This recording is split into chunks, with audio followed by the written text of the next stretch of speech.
اس دنیا میں کوئی ایسی جگہ نہیں ہے جو خانہ کعبہ کی طرح مقدس اور مرکزی حیثیت رکھتی ہو۔ روزانہ کی بنیاد پر ہزاروں افراد 24 گھنٹے خانہ کعبہ کا طواف کرتے ہیں اور خانہ کعبہ کی مقدس تصویریں لاکھوں گھروں کی زینت ہیں، جبکہ کروڑوں مسلمان اس مقام کو اپنا قبلہ تسلیم کرتے ہوئے اس کی جانب رخ کر کے 5 وقت کی نماز ادا کرتے ہیں۔ خانہ کعبہ ماکب کی شکل میں تعمیر ہونے کے ساتھ ساتھ تاریخ کے آئینے میں ایک انتہائی خاص مقام کا حامل بھی ہے۔ یہاں ہم خانہ کعبہ کے متعلق چند ایسے حقائق پیش کریں گے جن سے بہت کم لوگ واقف ہیں۔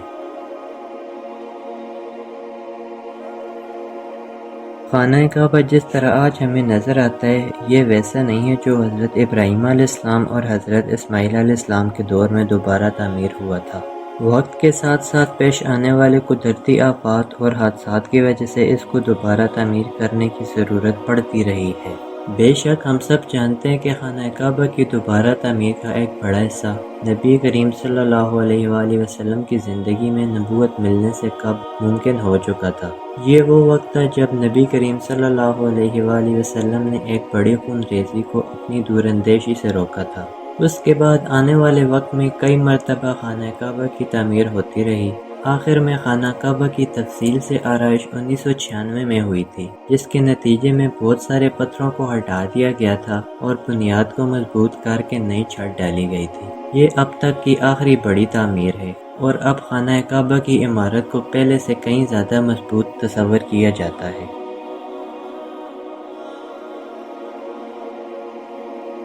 دوبارہ تعمیر کیے جانے سے قبل خانہ کعبہ کا ایک دروازہ اندر جانے کے لیے اور ایک باہر آنے کے لیے استعمال ہوتا تھا۔ ایک زمانے تک خانہ کعبہ میں ایک کھڑکی ہوا کرتی تھی۔ خانہ کعبہ کی جو شکل آج موجود ہے اس میں صرف ایک دروازہ ہے اور کھڑکی نہیں ہے۔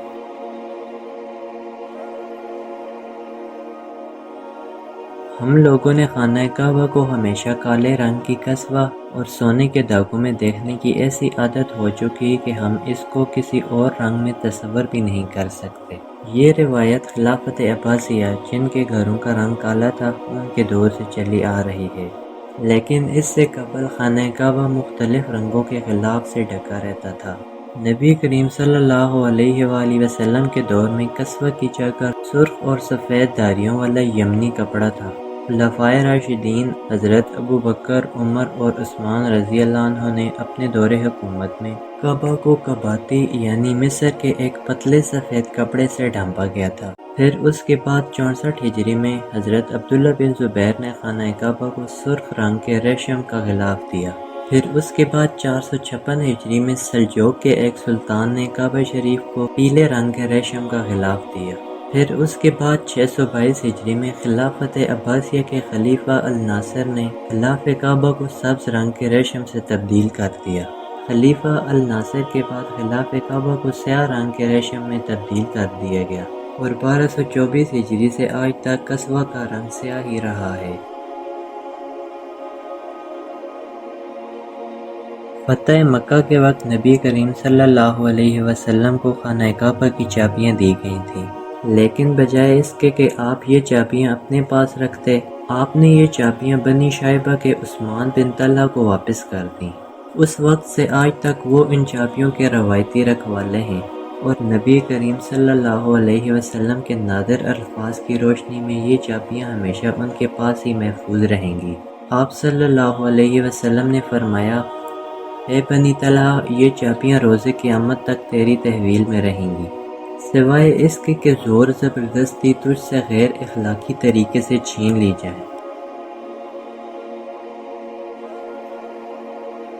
پہلے خانہ کعبہ ہفتے میں 2 مرتبہ عوام کے لیے کھلا ہوتا تھا اور کوئی بھی خانہ کعبہ کے اندر داخل ہو کر عبادت کر سکتا تھا، لیکن موجودہ زمانے میں زائرین کی تعداد زیادہ ہونے اور دوسری وجوہات کی بنا پر خانہ کعبہ کو اب سال میں صرف 2 مرتبہ کھولا جاتا ہے اور اس میں صرف اعلیٰ شخصیات اور خاص مہمان ہی داخل ہو سکتے ہیں۔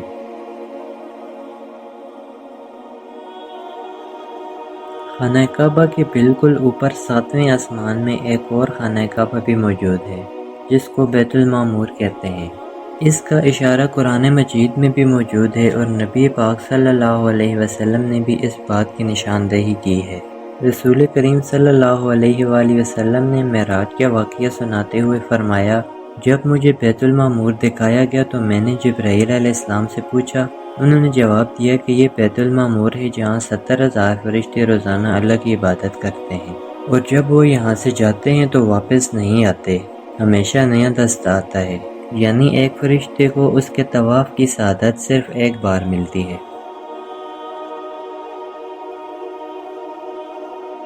مکعب یعنی کیوب کی شکل سے مشہور خانہ کعبہ دراصل مستطیل یعنی ریکٹینگولر شیپ کا ہے۔ خانہ کعبہ کبھی بھی مکعب کی شکل کا نہیں تھا۔ موجودہ زاویے کے مطابق یہ ایک آدھا گول حصہ ہے جس کو حجر اسماعیل کہا جاتا ہے۔ نبی کریم صلی اللہ علیہ وآلہ وسلم کو نبوت ملنے سے پہلے جب خانہ کعبہ کی دوبارہ تعمیر ہوئی تھی تو تب قریش نے اس بات کی حامی بھری تھی کہ وہ حلال کمائی سے ہی اس کی تعمیر مکمل کریں گے۔ قریش امیر تجارتی شہر میں ہونے کے باوجود اتنی رقم جمع کرنے میں ناکام ہو چکے تھے جس سے وہ خانہ کعبہ کی تعمیر کو اس کے اصل سائز اور رقبے کے حساب سے کر سکیں۔ انہوں نے خانہ کعبہ کی چھوٹی عمارت تعمیر کی اور اس کی دیوار مٹی کی اینٹوں سے بنائی جس کو حجر اسماعیل کہا جاتا ہے، حالانکہ اس کا حضرت اسماعیل سے کوئی تعلق نہیں۔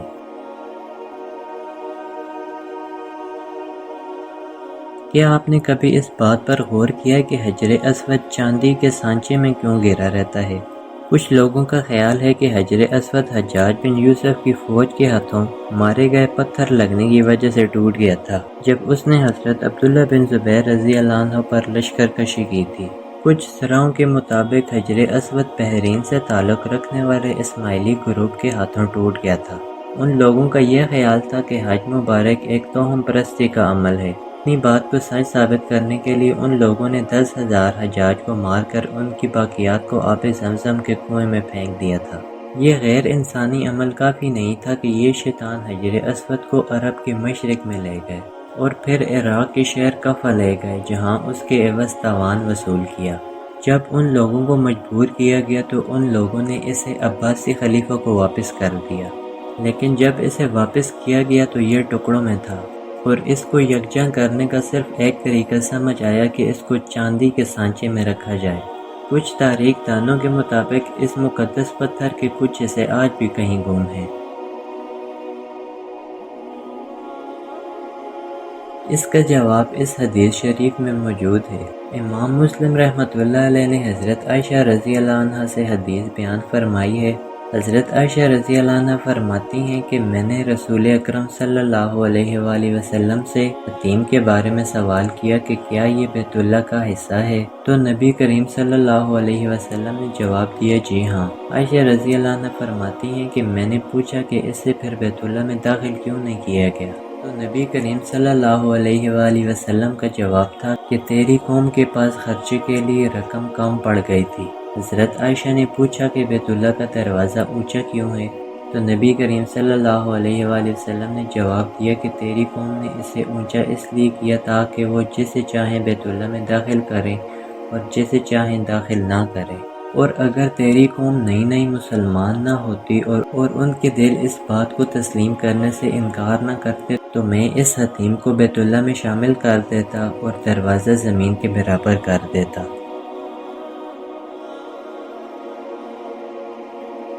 کئی سال تک بہت لوگ اندازہ لگاتے رہے کہ خانہ کعبہ اندر سے کیسا نظر آتا ہے۔ وہ لوگ خوش نصیب ہیں جن کو خانہ کعبہ کے اندر داخل ہونے کی سعادت ملی، اور ایک خوش قسمت وہ ہے جس کو تصویر بنانے کا موقع ملا، اور لاکھوں لوگوں نے یہ تصویر انٹرنیٹ پر آن لائن دیکھی۔ خانہ کعبہ کے اندر کا حصہ سنگ مرمر اور ہرے رنگ کے کپڑے سے ڈھکا ہوا ہے۔ جس دور کے حکمران نے خانہ کعبہ کی دوبارہ آرائش کروائی، اس نے خانہ کعبہ کے اندر اپنے نام کی تختی بھی لگوائی۔